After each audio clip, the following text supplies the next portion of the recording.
I have a problem here which reads that if force capital F, acceleration capital A and time capital T are chosen as the fundamental physical quantities, then I have to find the dimension of energy. And this question was asked in the examination NEET 2021. So according to the question, the fundamental quantities are force, that is F, acceleration, that is A, and time, that is T, and we have to find the dimensional formula or dimensional formula of energy. So how can I find it? This is very easy. First of all, I have to know the formula of energy. Any kind of energy can be written as force multiplied by displacement.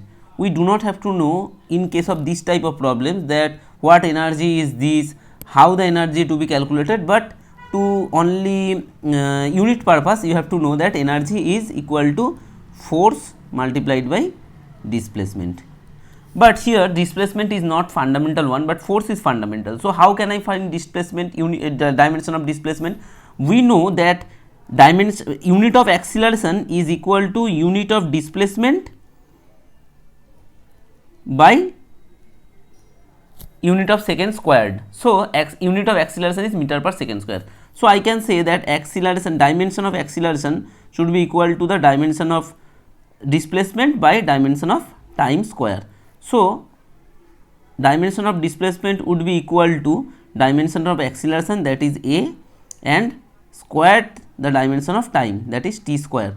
So in case of force I can put dimension as F, and in case of displacement I can put dimension as A T square. So dimension of energy would be equal to F A T square. Hope you understand the problem. Thank you.